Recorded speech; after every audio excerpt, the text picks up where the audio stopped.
What is there that you know you need to do, that you want to do this, but for some reason or another, you've been holding back?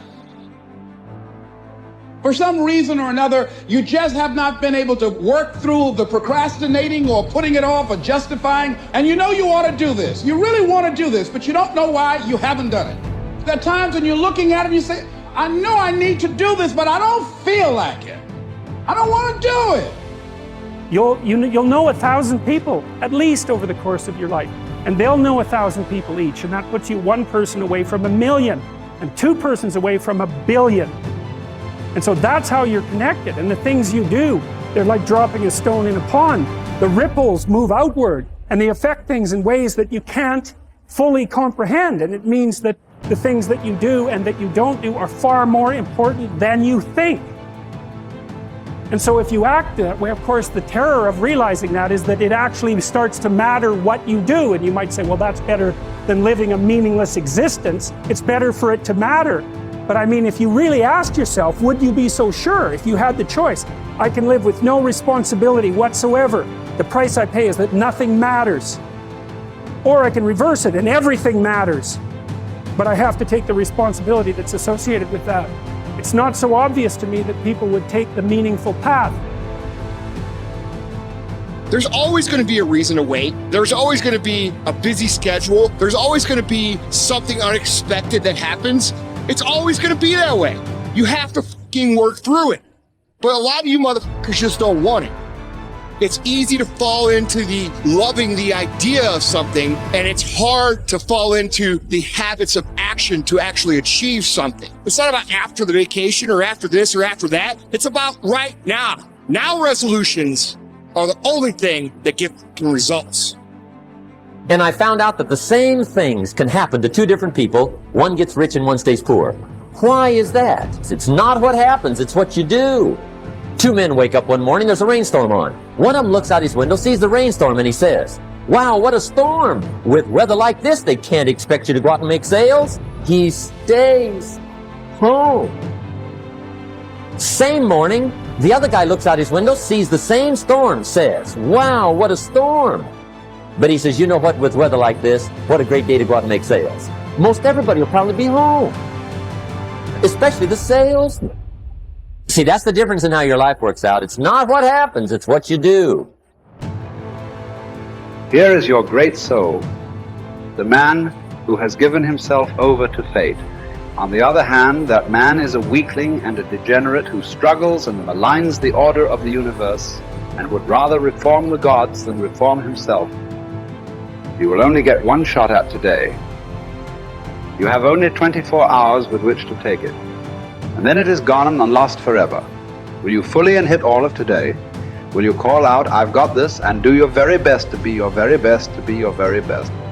What will you manage to make of today before it slips from your fingers and becomes the past? When someone asks you what you did yesterday, do you really want the answer to be nothing?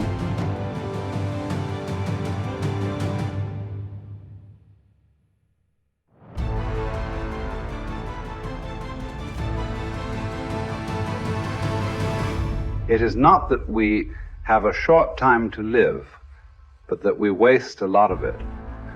Life is long enough, and a sufficient generous amount has been given to us for the highest achievements if it were all well invested. But when it is wasted in heedless luxury and spent on no good activity, we are forced at last by death's final constraint to realize that it has passed away before we know it was passing. As for us, we face things that are not nearly as intimidating, and then we promptly decide we're screwed. This is how obstacles become obstacles. In other words, through our perception of events, we are complicit in the creation, as well as the destruction of every one of our obstacles. There is no good or bad without us. There is only perception. There is the event itself, and the story we tell ourselves about what it means. When you catch yourself procrastinating, forgive yourself. Step 1.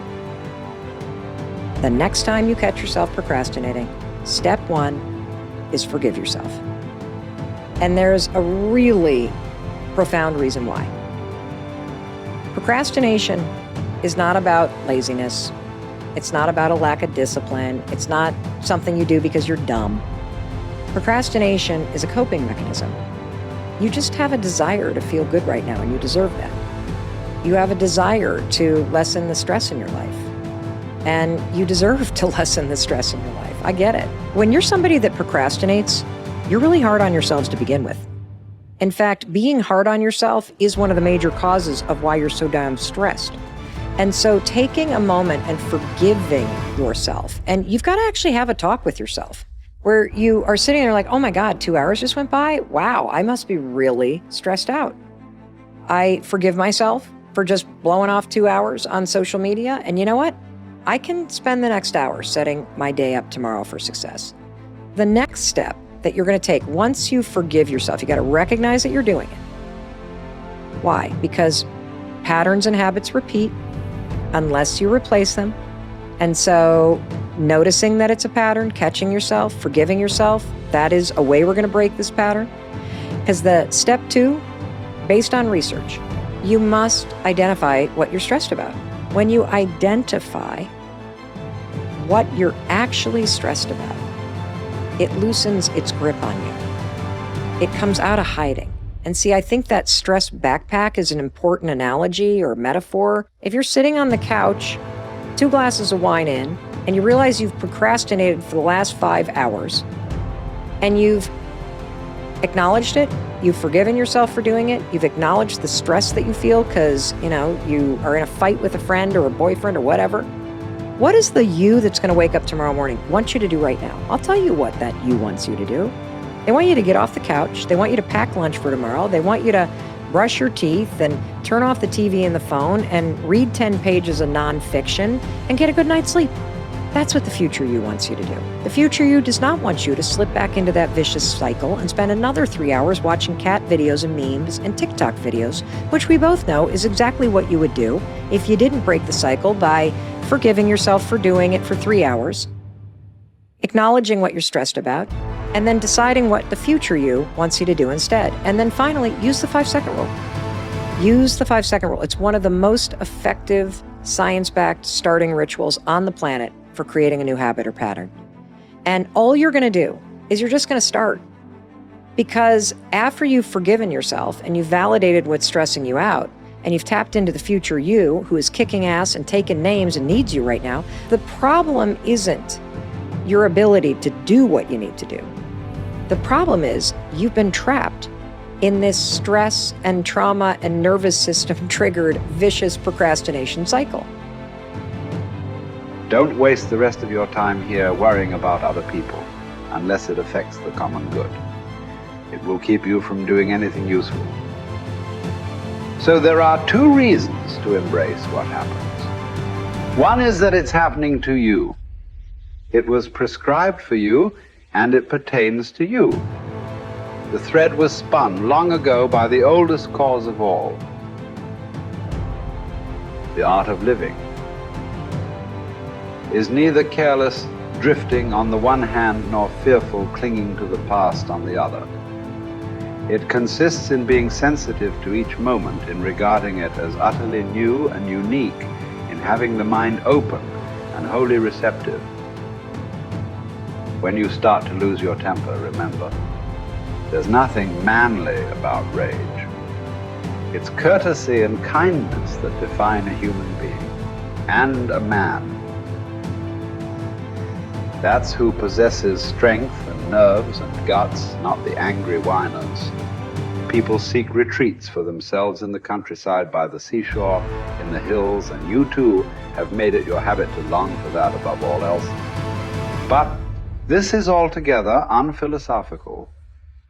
When it is possible for you to retreat into yourself whenever you please, for nowhere can one retreat into greater peace or freedom from care than within one's own soul, especially when a person has such things within him that he merely has to look at them to recover from that moment perfect ease of mind.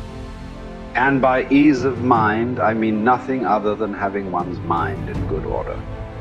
So constantly grant yourself this retreat and so renew yourself, but keep within you concise and basic precepts that will be enough at first encounter to cleanse you from all distress and to send you back without discontent to the life to which you will return.